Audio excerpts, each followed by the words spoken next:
सध्या जो सस्टेनेबलचा ट्रेंड आहे म्हणजे बॅम्बूपासून, फुलांपासून वगैरे असं कपडे बनवतात, त्याविषयी तुला काय वाटतं मग?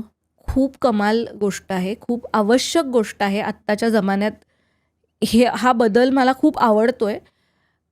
पण त्याच्याबरोबरीने जो थोडा महाग असणार आहे, कारण की ते बनायलाच तेवढा वेळ लागतो. हातमागावर बनणाऱ्या गोष्टी किंवा ब्लॉक प्रिंटिंग हाताने करणं आणि स्क्रीन प्रिंटिंग किंवा कम्प्युटराइज प्रिंटिंग करणं ह्याच्यात फरक आहे. सो त्याला लागणारा वेळ हा लोकांनी समजून घेतला पाहिजे. म्हणजे बऱ्याचदा लोकांची तक्रार असते की हे सस्टेनेबिलिटी वगैरे ठीक आहे, पण त्याला एवढे पैसे मी नाही देणार. हां, पण तुम्ही त्याच्या मागची प्रोसेस जर समजून घेतलीत तर तुम्हाला ते जस्टिफायबल वाटेल, म्हणजे योग्य वाटेल की हो ह्याची ही किंमत आहे. कारण की ते फार महत्त्वाचं आहे आत्ता. आणि not only sustainability, reuse of those fabrics. म्हणजे आता म्हणून आमचा ब्रँड का वेगळा आहे, कारण की आमच्या ब्रँडचा तुम्ही कुर्ता घातलात एखादा, तर तो ड्रेसअप आणि ड्रेस डाऊन किंवा डे टू नाईट कसा वापरता येईल. म्हणजे एखादा कुर्ता घातलात ज्याच्यावरती लेट्स से काहीतरी एक मोटिफ आहे, ज्याला मी आज ओढणी नाही घेऊन गेली आहे, पण मला तिथून हळदी कुंकाला जायचं आहे. मी त्याच्यावर ओढणी घेतली, जराशा ॲक्सेसरीज ॲड केल्या, I am good to go. आज मी त्याच्याखाली प्रिंटेड पॅन्ट्स घातल्यात, मी उद्या डेनिम्स घालून, शूज घालून त्याचा मी पूर्ण लुक बदलू शकते. ह्याला रियुजेबिलिटी म्हणतात. म्हणजे सस्टेनेबिलिटीबरोबर तुम्ही ब्रँड कॉन्शियसली असा डेव्हलप केला पाहिजे की जो तुम्ही असेच कपडे केलेत की जे मी एकदा लग्नात घातलेत ते मी परत घालणारच नाही आहे, किंवा एकदा मी असा ड्रेस क्रिएट केला की जो मला परत घालता येणार नाही आहे, तर ते सस्टेनेबिलिटीपासून थोडं दूर जातो आपण. म्हणून मला असं वाटतं की सस्टेनेबिलिटी कापड जसं वापरण्यात आहे तशी त्याच्या रियुजेबिलिटीमध्ये पण दडलेली आहे. कारण शेवटी कापडाच्या विघटनालाही काही वर्ष जातात. हाही विचार केला पाहिजे सस्टेनेबल ब्रँड जेव्हा आपण म्हणतो, जो आम्ही करतो. की ओढण्या प्युअर सिल्कच्या घ्या, आम्ही बऱ्याचदा सांगतो की त्या ओढण्या घ्या आणि त्याच्यावरच 2 कुर्ते करा, ज्यांनी तुमचा अख्खा लुक बदलणार आहे. म्हणजे परत परत वापरणं तुझ्यासाठी हे सस्टेनेबल आहे. हो, म्हणजे मी ब्रँड ओनर असून, मी कपडे विकणारी व्यक्ती असून सुद्धा सांगते की रियुजेबिलिटी ही सुद्धा एक सस्टेनेबिलिटीचाच प्रकार आहे. का मी विचारते, एकदा कोणीतरी मला वाटतं सुहाना खानला हे विचारलेलं, तर तिने हे असं सांगितलं की हो सस्टेनेबिलिटी ना मी वापरते परत परत. तर त्याच्यावरनं तिला प्रचंड ट्रोलिंग झालेलं की सस्टेनेबिलिटी इज नॉट रियुजिंग. नाही, तेच सांगते की तो दॅट इज, म्हणजे व्याख्येमध्ये तो बसत नाही, हे बरोबर आहे त्यांचं. पण तुम्ही असा विचार करा की मी शेवटी कापडाला सुद्धा विघटन व्हायला काहीतरी वर्ष लागणार आहेत. म्हणून मी कॉटनचं कापड घेतलं की ते आज घेतलं की उद्या विरणार नाही आहे किंवा उद्या ते संपणार नाही आहे. म्हणून ती रियुजेबिलिटी पण सस्टेनेबिलिटीचा पार्ट आहे असं मला वाटतं.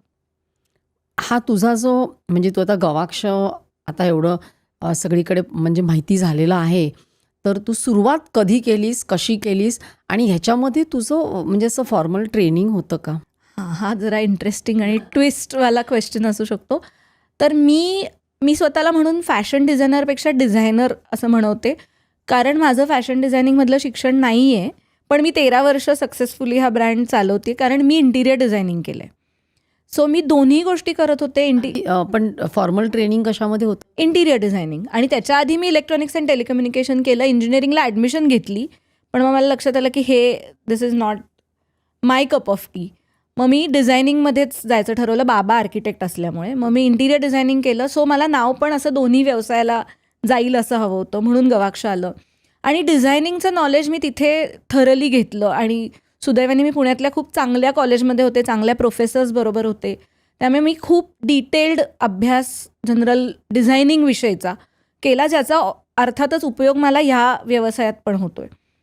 सो तशी सुरुवात झाली. आणि फॅशन डिझायनिंग किंवा असं काहीतरी ब्रँड हवा असं मला खूप आधीपासून वाटायचं, पण त्याच्यात शिक्षण नाही घेतलं. कारण मी अगदी शाळेत असल्यापासनं, म्हणजे साधारण 10वीपासनं वगैरे ते रेकग्नाईज करायला लागले लोक माझे कपडे, माझी कॉम्बिनेशन्स. म्हणजे मला आठवतं आहे, थोडं गंमतशीर आहे, माझ्या मावस बहिणीच्या लग्नाच्या साड्या तिच्या आम्ही एका दिवसात घेतल्या सगळ्या. माझा एक ड्रेसचं कापड घ्यायला आणि तो डिझाईन करायला मी तिला अख्खे 5 तास फिरवलं होतं, when I was in 7th. एवढ्या लहानपणापासून म्हणजे तुला तो एक आहे. हो. सो तेव्हापासून होतं. त्यामुळे हे कधीतरी सुरू करायचं असं डोक्यात होतं.